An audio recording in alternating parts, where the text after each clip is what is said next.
aproximando de Deus agora? Como é que você está se aproximando de Deus? Hebreus fala para a gente se aproximar crendo que Ele existe, né? Que Ele acolhe, que Ele é galardoador dos que o buscam.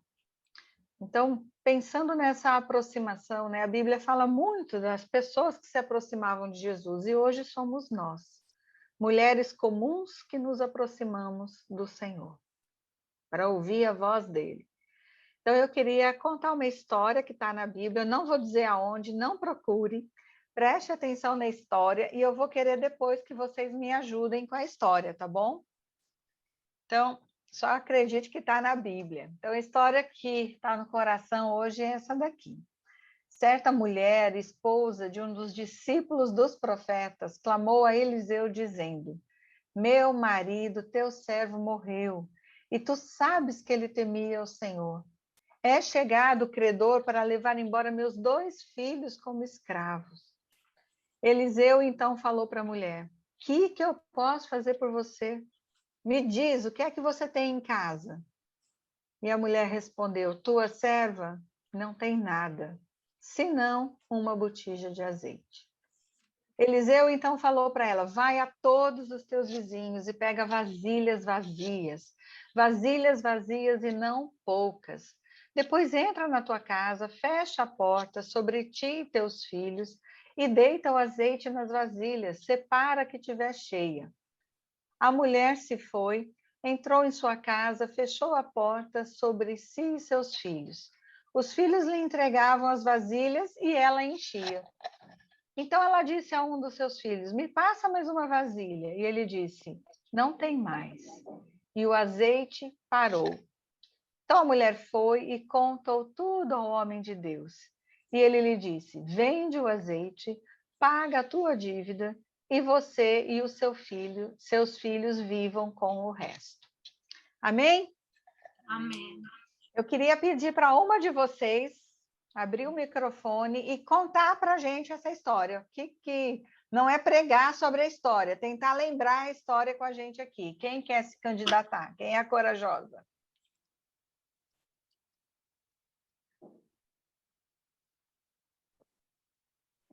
Só uma.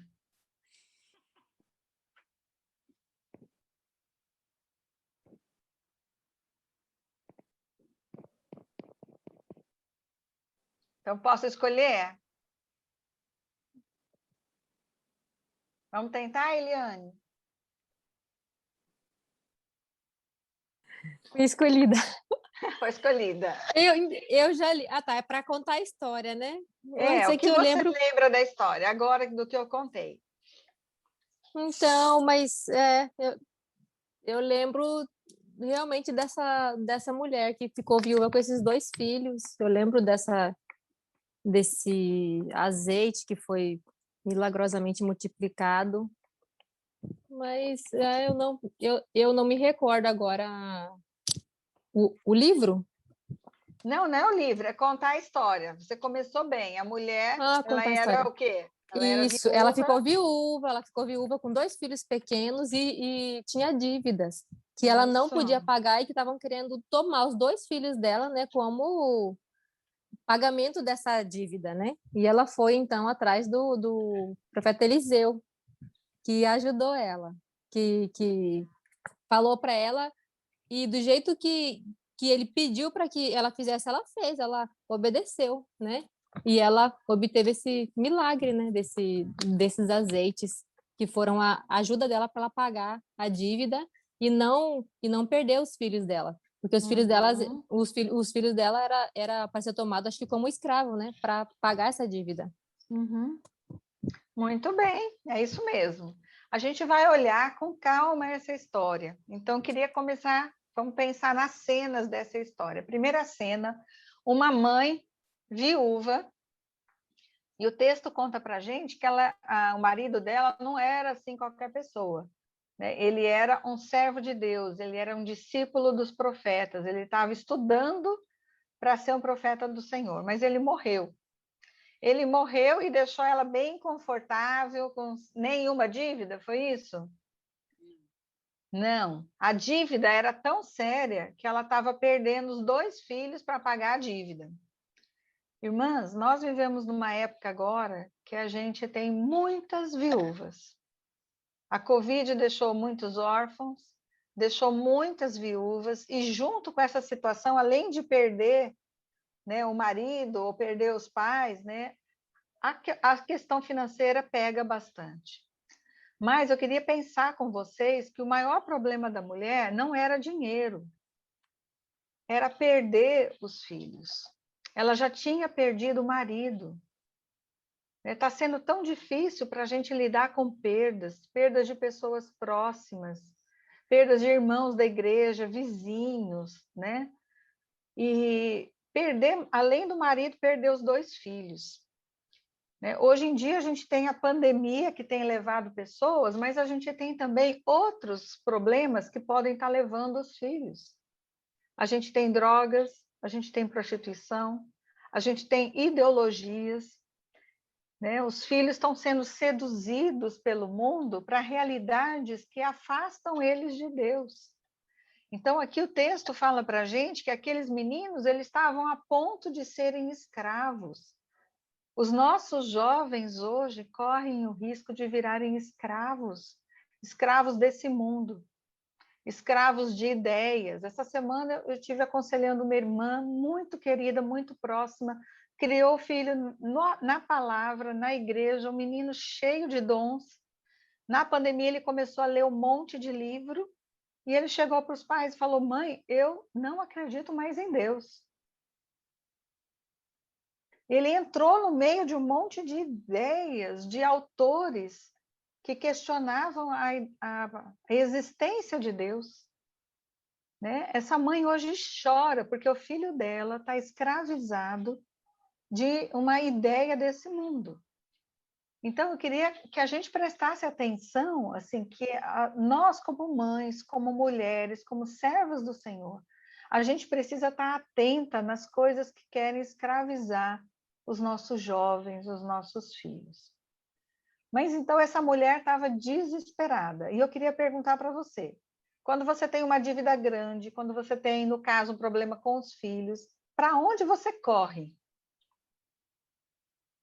Né? Essa é uma lição que eu aprendo com essa mulher. Nem tem o nome dela na história, irmãs. Podia ser eu, podia ser você. Essa mulher correu para o Senhor. Eliseu era o profeta de Deus. Procurar Eliseu, naquela época, significava procurar Deus. Eu queria que você gravasse bem isso. Deus precisa ser o nosso primeiro e melhor e principal recurso, seja qual for a situação. É para correr para Deus. Qualquer problema que a gente tem, é com Ele que a gente precisa falar. É para Ele que a gente precisa entregar. Você já deve ter falado ou ouvido muita gente falar assim: olha, já tentei de tudo, nada funcionou, agora só Deus.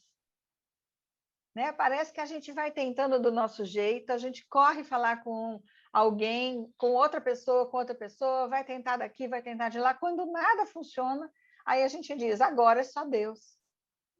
Irmãs, Deus precisa ser o meu primeiro refúgio, o meu primeiro socorro.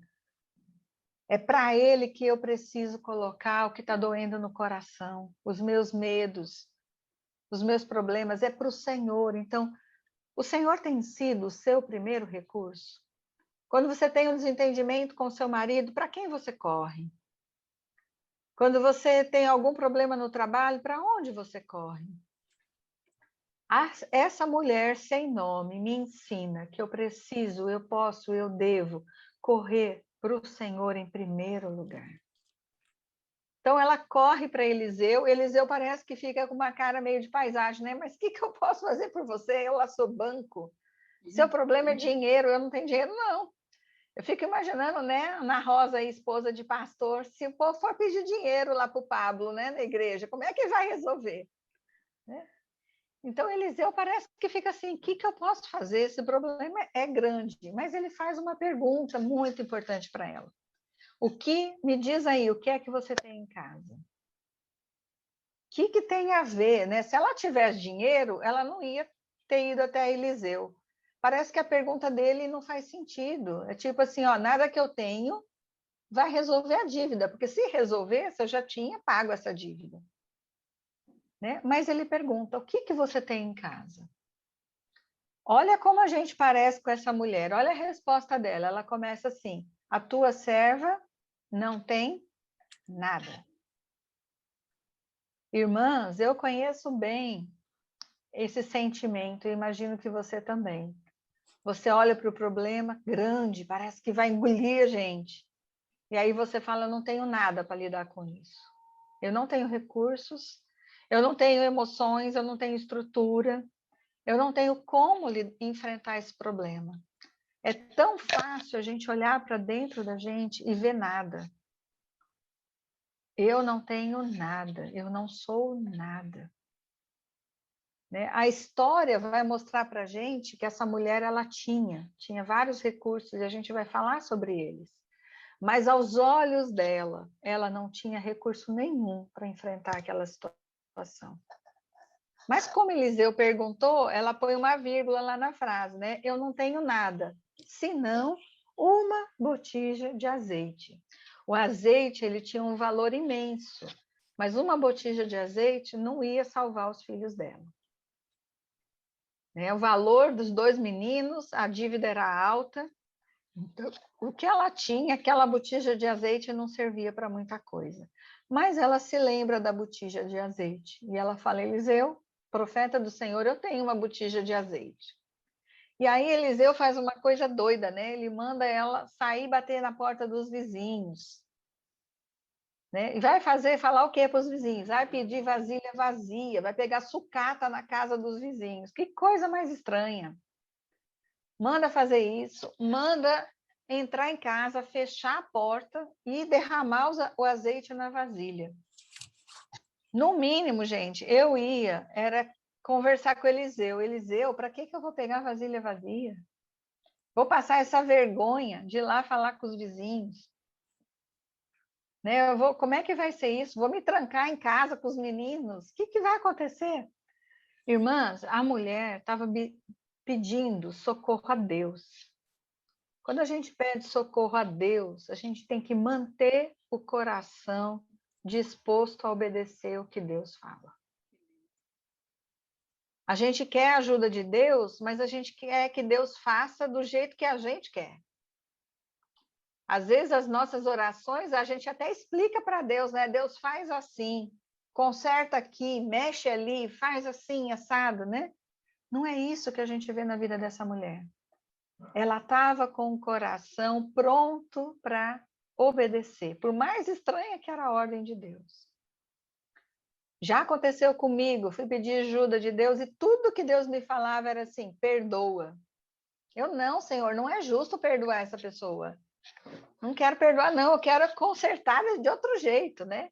E Deus de novo falava, perdoa, perdoa.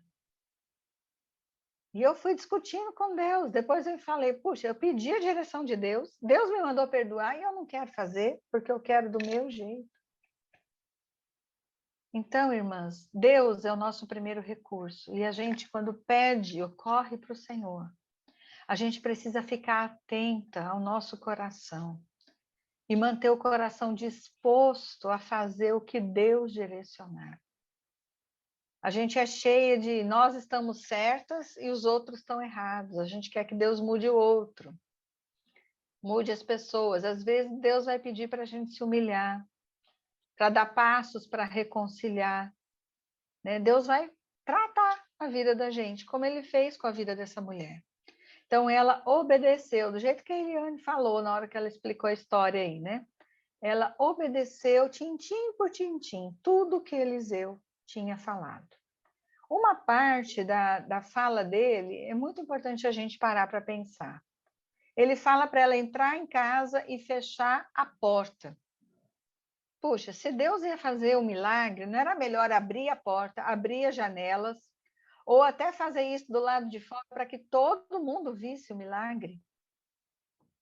Para que todo mundo desse testemunho, olha o que Deus está fazendo, venha todo mundo ver, eu vou encher as vasilhas agora, o profeta mandou, né?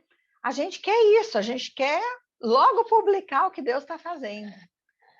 Mas eu queria pensar com você o que significa, nessa história, na palavra de Deus, o fechar a porta. Era fechar a porta sobre si e os 2 filhos junto com ela. Irmãs, o fechar a porta é o que aconteceu na pandemia. Deus colocou a gente dentro de casa. A nossa sociedade, a nossa geração tem o olho para fora de casa. A gente está preocupado em o trabalho fora, o estudo fora. Tem casas, nas nossas casas, muitas vezes ficam vazias durante o dia todo. Sai todo mundo, só volta para casa à noite cansado. De vez em quando alguém almoça junto. Né? E Deus viu o que está acontecendo com a sociedade, as famílias perdidas. E aí Deus mandou fechar a porta e colocar toda a gente dentro de casa. Nós precisamos fechar a porta e estar dentro das nossas casas. Por quê? Porque Deus quer trabalhar na nossa família. Deus quer restaurar relacionamentos dentro de casa. Eu não sei se você soube ou tem ouvido, cresceu muito o número de divórcios na pandemia. Por quê? Os casais não estavam tratando os seus problemas. Estava deixando debaixo do tapete. Todo mundo muito ocupado com o trabalho, às vezes até trabalho na igreja, né? Aqui em Manaus, eu não sei como é com vocês aí, mas tem programação quase que todo dia na igreja. E as famílias passam mais tempo na igreja do que juntas dentro de casa. Né? E aí, quando você coloca o marido, a mulher e os filhos dentro de casa, não sabe conviver, começa a brigar. Aquela sujeira do relacionamento que estava debaixo do tapete começa a ter que ser tratada. Não foi só o divórcio que aumentou violência doméstica, o desemprego, né? Os maridos em casa, os companheiros começaram a bater mais ainda do que já batia nas mulheres, aumentou essa coisa. Por quê? Porque a gente não sabe se relacionar dentro de casa. É mais fácil se relacionar com as pessoas do trabalho, que a gente bota um sorriso no rosto, aguenta ali um pouco, mas em casa, onde todo mundo conhece a gente, os nossos pontos fracos, o nosso temperamento às vezes difícil, né? Então, o fechar a porta é o que Deus fez com a gente, colocou a gente de volta. Quantas mães, quantas mulheres me falavam antes da pandemia, né? Quando eu perguntava, havia muitos problemas, como é que está seu tempo com Deus? Ah, irmã, olha, está tão corrida a minha vida, eu não consigo ler a Bíblia. Não tenho tempo. Para algumas dessas, no meio da pandemia, eu cheguei a perguntar, e aí, irmã, e agora? Está conseguindo ler a Bíblia? Porque agora você está em casa. Se o problema era tempo, Deus ouviu. Está te dando tempo. Ah, sabe como é, irmã? Tanta coisa. Olha, eu começo o dia e me enrolo. Chego no fim do dia, nem abri a Bíblia. Irmãs, o problema nunca foi o tempo. Nunca foi o tempo. A nossa falta de vida com Deus, de devocional, de oração, é porque a gente tem um coração duro e a gente não quer ouvir o que Deus tem para dizer. Porque quando eu me aproximo de Deus, quando eu me aproximo da palavra de Deus, querendo ouvir o que Ele tem para dizer, Ele me confronta. Ele vai mostrar o que eu estou fazendo de errado, Ele vai mostrar, Ele vai me corrigir. E eu não quero ser corrigida. Então eu fujo de Deus. Estou lendo essa semana a história de Jonas, o profeta fujão. 3 vezes no capítulo 1 está escrito lá, Jonas fugia da presença do Senhor. Ele não estava fugindo de ninivitas, ele estava fugindo de Deus. Ele não era o incrédulo, ele era um servo de Deus fugindo de Deus. Irmãs, às vezes nós somos Jonas, a gente foge de Deus. Então a gente precisa encarar o nosso coração, falar para o Senhor, Senhor, eu não quero te ouvir, me ajuda, tem misericórdia da minha vida. Me ajuda a ouvir a tua voz, me ajuda a ter esse coração dessa mulher que ouviu o que o Senhor tinha e obedeceu fielmente o que o Senhor direcionou. Mas veja só, o fechar a porta dentro de casa, o que aconteceu dentro daquela casa com aquela viúva sofrida, endividada e 2 filhos prontos para serem levados como escravos? eles viveram um milagre dentro de casa. É lindo a gente perceber isso. Os filhos e a mãe viveram juntos o milagre. É tão precioso porque a palavra ela conta os detalhes, né? Os meninos davam a vasilha, a mãe enchia e separava. Eles estavam ativamente ali juntos. E eu pensando nessa história, eu falei assim, Deus, não era mais fácil o senhor fazer assim, né? Estalar os dedos, fazer uma mágica? Encher os potes, tudo. O senhor não podia fazer isso? Podia. Podia. Mas Deus deixou a mãe e os filhos participarem do milagre que ele fez. Eu consegui entrar. Mariana, fecha o seu áudio. Fechou. Então, gente, os meninos, os filhos, precisam ver os milagres de Deus dentro de casa. Queria falar um pouquinho sobre essa realidade. A gente, como mães, a gente quer poupar os nossos filhos dos problemas. A gente não quer que eles saibam que o dinheiro está curto, que a gente está com dificuldade, a gente quer facilitar a vida dos filhos, né? Mas a gente corre o risco deles não crescerem na fé. Pensa comigo, quem eram os dois meninos no começo da história e os dois no final da história? De escravos, eles passaram para a condição de livres. E eles aprenderam que quem libertou eles foi Deus. Imagina a fé desses meninos.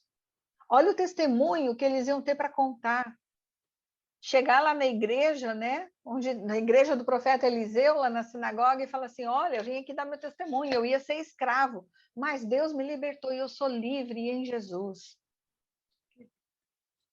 Irmãos, Deus quer fazer isso com os nossos filhos. E a gente não pode tirar os nossos filhos do mundo. Eu conheço pais e mães endividados, porque o filho quer um iPhone, porque o filho quer uma viagem, porque o filho quer um tênis de marca. E a mãe fala assim, eu tenho que dar isso para o meu filho. Tem uma irmã que ela deixa de pagar a escola, está devendo na escola, mas o filho tem um iPhone novo. Essa pessoa, esse filho, não vai se aproximar de Deus. Ele não tem noção do que é a vida. Nós precisamos, não é ficar atacando o problema em frente do filho, não, mas é junto com os filhos, entregar os problemas para o Senhor.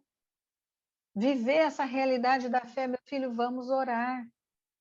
Eu lembro quando meu filho do meio queria um videogame. Sabe aquela idade que todo mundo tem videogame, menos ele? Ele chegava com essa história da escola. Mãe, todo mundo tem. Eu também quero. Todo mundo tem. Eu sempre falei, olha, eu não sou mãe de todo mundo, né? Eu sou sua mãe e você também não é todo mundo. Mas eu quero um videogame, eu quero um videogame. Eu falei, meu filho, é o seguinte, então peça a Deus um videogame. Se Deus achar que você tem maturidade, que você pode ter um videogame, quem sabe ele te dá um videogame. E o Samuel começou a orar por um videogame. E eu escutava aquelas orações de criança à noite e falava assim, meu Deus, vai ficar frustrado. A gente não tem dinheiro, nós não vamos comprar um videogame para ele.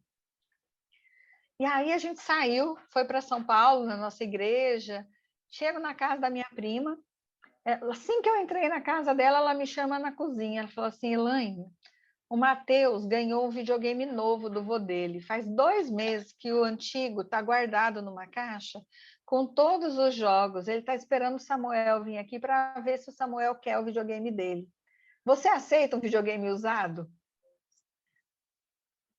Eu falei, lógico que aceito. Eu falei, olha, pois faz 2 meses que o Samuel está orando, pedindo um videogame. Sabe como a gente saiu da casa da minha prima? O Samuel falou assim, mamãe, Deus me deu um videogame. É assim que os nossos filhos aprendem a conhecer o Senhor. É levando os pedidos, é levando as situações para o Senhor. E isso precisa acontecer dentro das nossas casas. Eles precisam ver o suprimento de Deus dentro de casa, precisam ver os milagres. Irmãs, hoje em dia, ter comida na mesa é milagre. Todos os dias Deus faz milagre nas nossas mesas. A fome tem se multiplicado. E às vezes a gente senta na mesa com o coração ingrato, murmurando, falando de problemas, falando de política, falando de até mal do povo da igreja, ou do pastor que a gente não gostou, ou de uma coisa que a irmã fez. Os nossos assuntos dentro de casa, eles são complicados. A gente precisa trazer Deus para dentro das nossas casas, fechar essa porta e deixar o Senhor fazer milagre, transformar as nossas refeições à mesa, transformar o nosso tempo em família, a presença de Deus dentro de casa. Fechar a porta, irmã, significa controlar o que entra dentro de casa. A porta é por onde entram as coisas. Tem lares cristãos que as portas estão abertas. Entra pornografia, entra adultério, entra prostituição, entra palavrão, entra desonestidade. Tem filhos que veem os pais procurando um caminho para sonegar o imposto de renda, nesse período de entregar imposto de renda. Tem filhos que veem os pais não entregando os dízimos. Tem filhos que veem os pais bebendo e fazendo outro tanto de coisa. Meus filhos estudaram em escola batista e eles contavam, mamãe, meu amiguinho, o pai dele é da igreja, ele assiste pornografia junto com o pai dele. Crianças de 7, 8 anos, que vai para a igreja todo domingo, assistindo vídeo pornográfico com o pai. Irmãs, essas coisas não podem entrar na nossa casa. Os nossos filhos não têm maturidade para ter acesso livre à internet, a programas de TV. Não é que a gente vai ficar a vida toda controlando, não, mas a gente precisa ensinar para que eles mesmos tenham controle. Eu lembro dos meninos, né? A gente coloca tempo para videogame, tempo para qualquer outra coisa, não deixa ter acesso à internet. Aí a Giovana brigava muito com a gente, tentava pegar o celular escondido, não queria respeitar o tempo.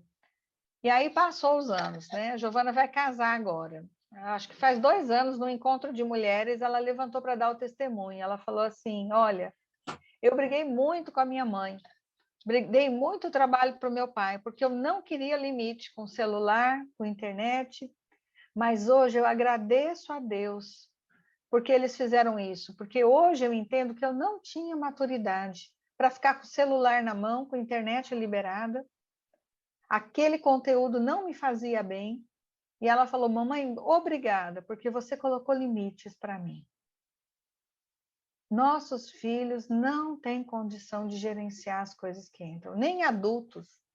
Você já deve conhecer adultos que se perdem no uso do celular. Eu amo que no meu celular eu recebo um negócio que é o relatório semanal de uso. Né? Puxa, às vezes eu levo um susto, eu falo, caramba, eu fiquei todo esse tempo no celular. Né? O que eu fiquei fazendo tanto tempo no celular? Agora, nós somos adultas, imagina os filhos adolescentes, os filhos jovens, precisamos fechar a porta. Meu irmão, na casa dele, ele colocou uma caixinha na entrada da casa. Aí os meninos, agora na pandemia, não vão na escola, né? Mas quando eles iam para a escola, chega da escola, coloca o celular na caixinha. Todo mundo coloca o celular na caixinha. Em casa não precisa usar o celular. Só pega depois que fizerem as tarefas por um tempo limitado. E os meninos não são assim desajustados, não.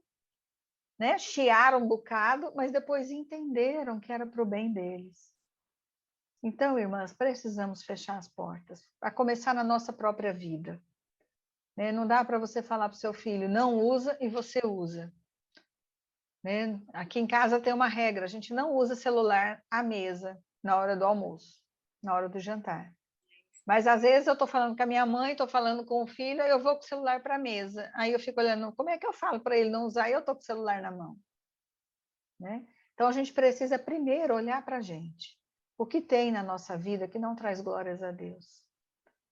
E às vezes não são coisas assim ruins ou pecados escancarados, mas são distrações. São coisas que tiram a nossa atenção dos filhos, de uma boa conversa, Quantas vezes os filhos querem falar com a gente? O meu pequeno chegava da escola, falava, tinha uma hora que ele virava para mim e falava assim, mamãe, você não está ouvindo nada, né? Eu, não estou não.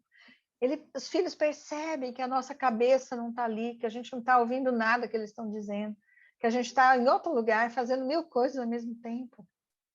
Precisamos parar, olhar nos olhos, conversar com as pessoas que estão dentro de casa e ver esse milagre do Senhor nos dando relacionamentos saudáveis dentro da nossa casa, fortalecendo esses vínculos. Irmãs, aqueles 2 meninos, eles viram Deus de perto. A fé deles cresceu dentro de casa. E aí você chega no ponto da história que a mulher fala assim para o filho, filho, me dá então mais uma vasilha. E ele fala, mamãe, acabou. Tem mais vasilha não. Aí o azeite parou. Todas as vasilhas que ela conseguiu pegar nos vizinhos foram cheias. Tudo aquilo que a mulher colocou diante de Deus, ele encheu. Porque Deus não tem limite, irmãs. O fim da história conta pra gente o que essa mulher fez. Se fosse eu ia falar assim, bom, multiplicou o azeite, agora eu me viro. Eu já sei o que eu vou fazer. Mas olha a lição que esse texto deixa pra gente. Quem foi que multiplicou o azeite? Foi Deus. A mulher reconheceu que tudo que ela estava recebendo ali vinha de Deus. E ela não achou que ela ia administrar do jeito que ela quisesse. Ela voltou para o profeta. E quando ela volta para o profeta, ela fala assim, olha, conta tudo para ele. Deu tantas vasilhas, Eliseu. Ela conta para ele o que aconteceu. Então, Eliseu aí dá uma aula de administração. Vende o teu azeite. Paga a tua dívida.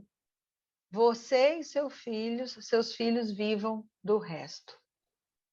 Irmãs, a gente tem uma noção muito equivocada do que aquilo que Deus me dá é para usar do jeito que eu quero.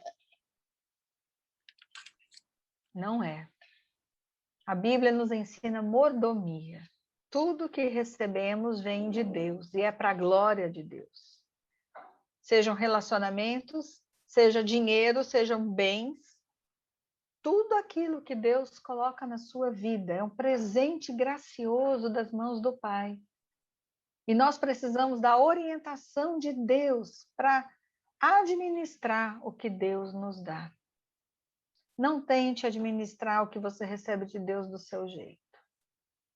Eu já ouvi de púlpito o pastor pregando assim, olha, você dá os 10%, guarda 10% para uma eventualidade e faz o que você quiser com os 80%. Eu fui conversar com esse pastor, falei, irmão, onde é que você aprendeu isso? Ele falou assim para mim, minha irmã, é isso que o povo quer ouvir. Eu falei, mas não é isso que a palavra diz. É lógico que a gente quer ouvir, que faz o que você quiser com o dinheiro, com os 80% que sobra. Mas não é isso que a palavra diz. A palavra diz que tudo que nós recebemos é para a glória de Deus. Nós somos mordomos. São vidas preciosas que Deus tem confiado em suas mãos, minha irmã. E é Ele que ensina como você administra, como você se relaciona com as pessoas, como você se relaciona com as coisas. Nós temos hoje no nosso país um número assim assustador de crianças sem lares, sem uma família que acolha. Se nós, como cristãos, entendêssemos que nós podemos mudar a vida de uma criança, nós estaríamos adotando, estaríamos entrando em programas de casas de apoio, acolhedoras, estaríamos dividindo e abençoando vidas. Às vezes a gente tem casa, a gente tem recursos, a gente tem tempo, e a gente não faz nada com isso. Aí fica, né, a líder das mulheres insistindo, quem vai participar? Participa. A gente está ocupado demais com as coisas da gente. Irmãs, não tem isso, não tem nada que é da gente, é tudo do Senhor, é tudo para Ele. Não estou dizendo que a gente tem que passar 24 horas dentro da igreja, não. Estou dizendo que a gente tem que prestar atenção como a gente administra o que Deus nos dá. Essa mulher, ela me ensina a perguntar de Deus. Então, a ordem ali de Eliseu foi: vende o teu azeite e paga a tua dívida. Eu falo assim com muita liberdade, porque eu conheço mais a Euze, a Ana Rosa um pouco mais, a Lene. Então, eu posso dizer, porque eu não estou fazendo recado encomendado de ninguém. A Ana Rosa não me falou, fala isso de jeito nenhum, né? Então, eu tenho liberdade de falar. Mas, irmãs, eu já vi gente cheia de dívida, pedindo a Deus para saldar as dívidas. Aí aparece um dinheiro assim, quase que do nada. Aí aquela pessoa vai fazer uma viagem, em vez de pagar a dívida. Vai comprar roupa. Vai fazer o cabelo e a dívida continua lá. Irmãs, assim, na medida do possível, como cristãos, nós precisamos honrar as nossas dívidas. Quando o Senhor dá uns recursos, a gente precisa pagar o que a gente deve. Isso é o testemunho de um cristão. É isso que Eliseu fala para essa mulher: vai pagar a tua dívida. Você não tem uma dívida? Você não me procurou porque você tinha uma dívida? Eu dei. Né? Deus falando: eu dei o recurso, agora salda a tua dívida. Irmãs, pagar a dívida é libertação. É libertação. Mas tem pessoas que aprendem a viver de dívida em dívida. E aí Deus às vezes dá o recurso e vai usar para outra coisa. E a dívida fica lá. Então a gente precisa tomar cuidado. Eliseu dá essa orientação muito clara: paga as tuas dívidas e vive do resto. Veja, irmãs, a mulher estava procurando Eliseu por conta da dívida. Deus foi muito além. Ele deu o dinheiro da dívida e sobrou para o resto da vida. Ela tinha uma poupança permanente, aquela mulher agora. Ela era viúva naquela sociedade era marginalizada, passavam fome. Deus resolveu a vida daquela mulher e daqueles filhos. Vivam do resto. Quando a gente honra Deus, sempre tem o resto, sempre tem mais. Quando a gente divide o que Deus nos dá, eu tenho inúmeras experiências dessa, de você olhar e falar assim: eu tenho pouco, mas eu vou dividir. Às vezes é no mesmo dia. Deus supre de outro lado, onde você jamais imaginava ter. Recentemente, vocês imaginam, né? Missionário na pandemia, todo mundo perdendo emprego. A gente entrou na pandemia assim: Deus, o que vai ser da gente? Como é que nós vamos chegar no final do ano? E é lógico que a gente entende as famílias ou igrejas que tiveram que parar de mandar oferta missionária. Está todo mundo com a corda no pescoço. Mas, irmãs, assim, do nada aparecia gente, falava assim: olha, Deus mandou entregar isso daqui. Uma das nossas mantenedoras faleceu.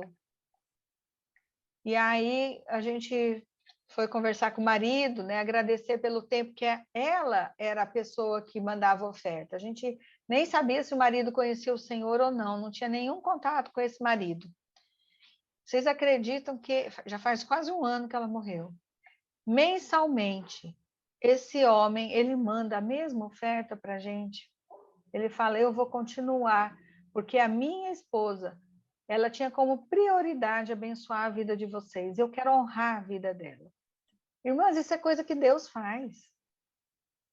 Né? Como é que o marido assume depois que a mulher morreu para honrar ela? A gente nem sabia dessa história que ela honrava, que ela queria fazer para honrar. Nada disso. É Deus. Deus é superabundante. Deus não ele não é assim, sovina, né? Ele é um Deus generoso. E nós, como suas filhas, precisamos ser generosas. Precisamos aprender a dividir. Precisamos ter esse coração, né? Um coração que busca essa integridade, que é aqueles milagres que Deus faz na nossa vida.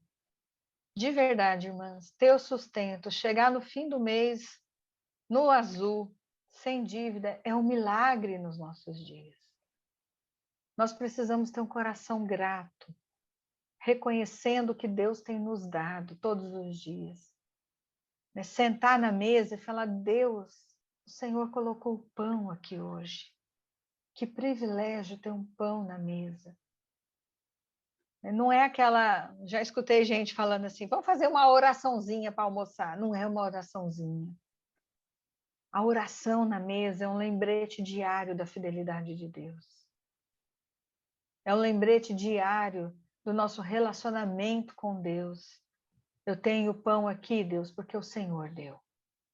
Porque o Senhor cuida de nós.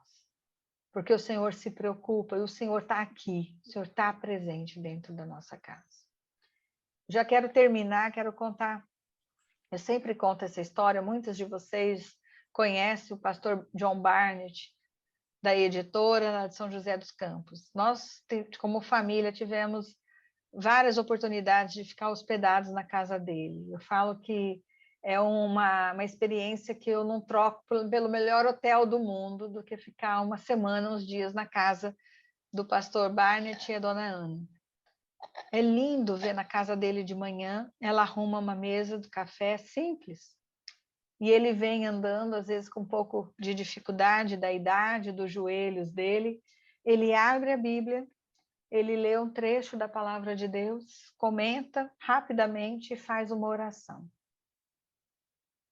O que esse homem está fazendo quando ele faz isso logo cedo de manhã? Ele está dizendo: nós somos do Senhor. Nosso dia é para a tua glória, Deus. O Senhor é um Deus presente aqui. E eu tenho amizade com a filha deles, a Janine. E um dia a Janine estava lá, eu falei: Janine, a coisa mais linda ver seu pai de manhã chegar na cozinha, abrir a Bíblia e compartilhar a palavra. Ela falou assim: Elaine, eu tenho mais de 50 anos. Eu nunca vi um dia que meu pai não fizesse isso. A minha vida toda, com problema, sem problema, com saúde, sem saúde, meu pai começava o dia trazendo Deus para a mesa com a gente. Lembrando que nós somos uma família do Senhor. E eu quero fazer isso com os meus filhos também. Que exemplo, irmãs, que exemplo. Uma coisa tão simples, mas ao mesmo tempo tão difícil de fazer. Parece que na hora da refeição está todo mundo agitado, cada um quer fazer suas coisas, ou a família nem senta junto. Mas eu queria encorajar vocês a buscarem trazer Deus para a realidade da família, fechar as portas, na simplicidade do lar, na simplicidade da mesa, ter um coração grato diante de Deus, o Deus que tem nos socorrido todos os dias, que generosamente tem nos abençoado. Então, essa mulher, fechando já, buscou em Deus o seu primeiro e principal recurso. Ela manteve o coração disposto a fazer o que Deus orientava. Mesmo quando ela olhou para ela e viu que ela não tinha nada, ela aprendeu que ela tinha muitos recursos que Deus dava para ela. Além da botija do azeite, ela tinha vizinhos, ela tinha filhos, ela tinha uma casa, a casa dela tinha a porta, que ela fechou a porta. Vários recursos apareceram no meio da história. Ela não era o nada, ela se via como nada. Mas Deus usou todos os recursos que tinha em volta dela e fez um milagre dentro de casa. Aqueles meninos foram libertos. E ela honrou a Deus, administrando bem aquilo que Deus confiou em suas mãos. Que o Senhor nos abençoe. Eu queria orar com vocês. Vamos orar? Deus, nós te louvamos pela tua palavra. Pai, obrigado porque o Senhor fala. O Senhor sabe a sede do nosso coração. A necessidade que nós temos de ouvir a tua poderosa voz. Grava a tua palavra no coração de cada uma de nós. Continua falando por meio desse texto tão profundo, tão rico. Deus, nós somos como aquela mulher Muitas vezes a gente olha para a gente e vê que não tem nada diante dos problemas. Nos ensine a buscar o Senhor em primeiro lugar, a confiar os nossos problemas, a nossa vida, a nossa família nas tuas mãos, nas tuas poderosas mãos. Mantenha o nosso coração atento, sensível à orientação que o Senhor tem para nós. Nos ensine a fechar a porta das nossas casas, a começar pelo nosso próprio exemplo, Deus. Não deixa a gente gastar tempo demais nas mídias, com coisas que não edificam. Não deixa a gente ficar compartilhando coisas que não trazem glórias ao teu nome. Nos dá a percepção do que a gente tem feito, ó Deus, com os recursos que o Senhor nos dá. Sejam pessoas, seja o tempo, sejam os dons. Nos ensine, Deus, a caminhar com os nossos filhos em fé. Abençoa as refeições das nossas mesas, ó Pai. Nos dê um coração grato. Abre os nossos olhos para ver a provisão do Senhor a cada dia. E aquilo que o Senhor tem nos dado, nos ajude a administrar para a glória do teu nome. O Senhor conhece a vida de cada uma das minhas irmãs. O Senhor sabe a luta que cada uma enfrenta. Eu peço que, em nome de Jesus, o Senhor traga um ânimo novo através do teu santo e bendito Espírito.